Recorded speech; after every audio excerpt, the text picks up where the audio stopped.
Hey Debbie, Jimmy here. Just want to give you some quick and dirty on swatching because you do have to do two swatches for this sweater so that so we know everything we need to know for our lesson. Get as far as you can get. Feel free to email me with questions if this video doesn't help you. But you're going to prepare two swatches, okay? Not the two swatches I'm showing here. I'm going to get to them in just a minute. But you're doing two swatches. One that's going to be a stockinette swatch in your main color, and then you'll do another swatch which will be in both colors. It will be a colorwork swatch. Okay, well, anytime you swatch, you always swatch the garment in this needle and yarn you're making your garment out of, and in the same method that it's made of. So if your sweater is knit flat, you will knit a flat swatch like this green one here. See how the edges are perfect and it's just a normal old swatch. When you knit in the round, you need to do your swatch in the round, okay? Because most of the time when we knit in the round, there's no purling involved. So one way to knit a swatch in the round is something that looks like this. As you can see, it's a cute colorwork swatch, but there's all this fringe on the end because when it was knitted almost like a tube, okay? It folds back on itself. And I'm going to teach you today how to do that. And you're going to make both of your swatches in this method. We're going to call this what we call speed swatching or quick swatching in the round, okay? I'm also going to email you written directions for your stitch counts and everything for the swatches, but I want you to see how I do it. So I cast it on for your first swatch, which is your stockinette swatch. And I cast it on 26 stitches onto my needle, okay? And as you can see, my yarn is right here. And I'm ready to go. Let's see if I turn this over. If that can help, that might help me. No, it doesn't because you are going to get the video that way. There we go. Okay, so I'm ready to go. Now you're thinking, okay, stockinette, knit one row, purl one row, and just start knitting this stitch. And that would be if you were knitting a flat swatch. Since we're knitting in the round, you're going to do it a little differently. So we call this the knit and slide method. So you've cast it on, and now you're going to slide your stitches. Oh, I didn't turn. That's my problem. I'm sorry. Hold on. I'm going to turn. I'm going to flip. Okay. So that the yarn, my needle is now pointed to the left and the yarn is on the left. And I'm going to slide.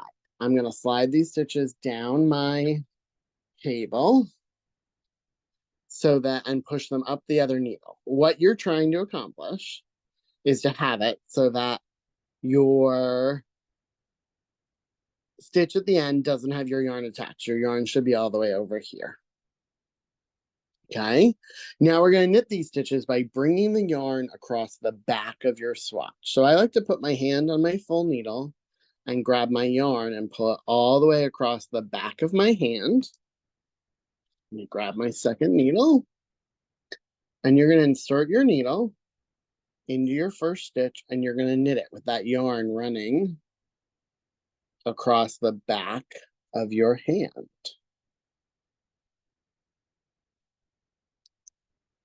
I'm not used to watching the camera in my hands. There we go. Okay, so I'm going to put tension on that strand that's on the back of my left hand for about 2 stitches.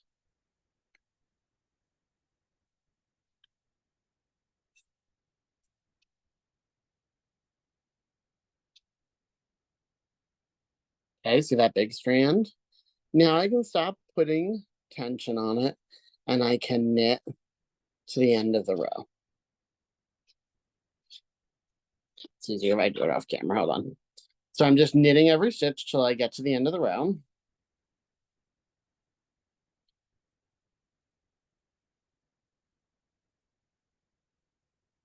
Do.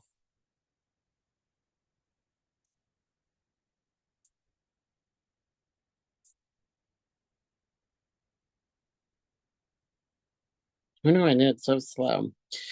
Just a reminder, you're swatching because you want to get a specific gauge. Gauge is how many stitches are in a row and how many rows there are in an inch. That's going to be important for us so that we know your sweater is going to fit. Why do all this work if you're going to make a sweater that doesn't fit? So I'm down to my last 2 stitches and I'm just going to knit them. Okay. That finishes this row, and now I'm going to slide. I'm going to take my stitches and pull them all the way to the other end of my needle. And I'm going to stretch those stitches out on my knitting needle, get my hand underneath the old strand, and then grab my yarn, bring it across my work again. And I'm going to knit with that giant strand behind my hand, putting a little tension on it. And I'm on to my next round, which is just knitting. Okay. And I'm going to keep doing this until my swatch measures 4.5 inches. Now let me show you one that looks like that.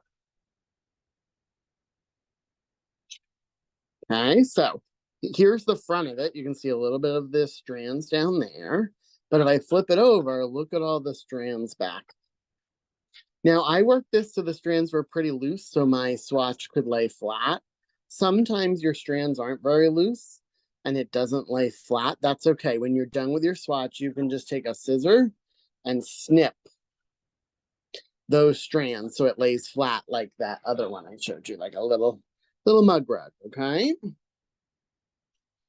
So you want this swatch to be 4.5 inches so we can measure it. So once you get to the end of it, you will just bind off and you will block your swatch. Both swatches need to be blocked before I see them because we're going to wash our sweaters in the future. So they need to be blocked so we can measure our gauge when they're blocked. Okay. Let's see what's on my note before I talk about that. Okay, so swatch number 2 is going to be with your in pattern, in your main color and your contrasting color. And I've made you this chart, which I'm going to send to you in the email. That is what you're going to use for your swatch. Okay, you're going to use the same speed swatching method, only this time we're doing with 2 colors and following a chart. Okay, so I've got this swatch going here for that.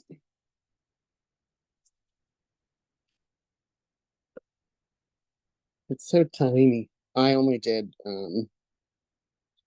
a smaller amount of stitches, I think, or something. I forget.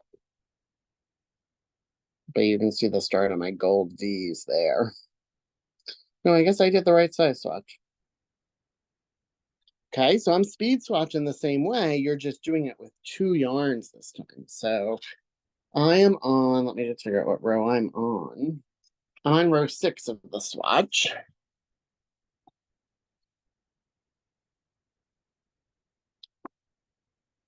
Stop turning.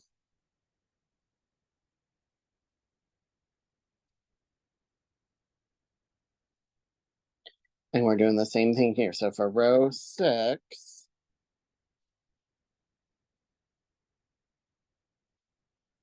hold on, let me tighten something, figure out why this is spinning.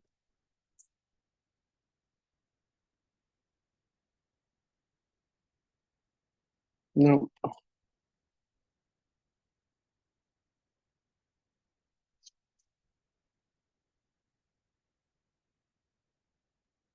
I'm not sure I can fix it.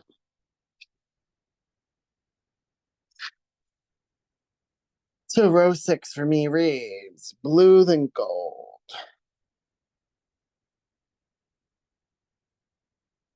So I'm grabbing my blue strand. And for me, blue strand is in my right hand. Bingo. And now next one has to be, I'm calling it gold, but it's really red.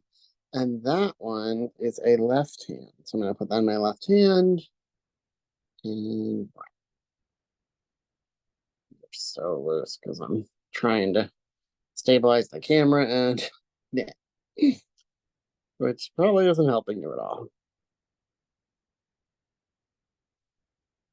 And then I just go about my business doing it in the color work. So blue, blue, red. Whoop.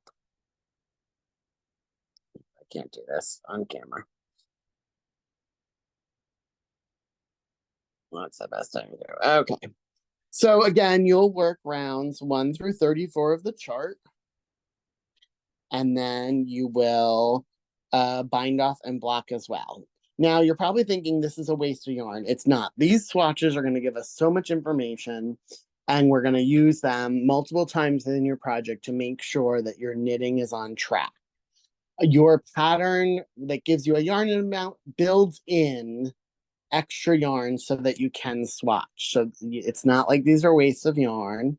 And if we have to, we can reuse the yarn later. Okay, but we won't need to. So don't sweat that. So again, the goal is that you're going to make 2 swatches, one in stockinette main color and one that is a colorwork swatch, and you're going to do them in the round. I'm going to probably send you some supporting videos too in case my video sucks. There we go. It's like, where's my face? I'll send you some supporting videos in case it helps, and I will write out the directions in terms of the swatches. But remember that you are speed swatching, and you remember that you need to block these swatches before I see you so we can measure them.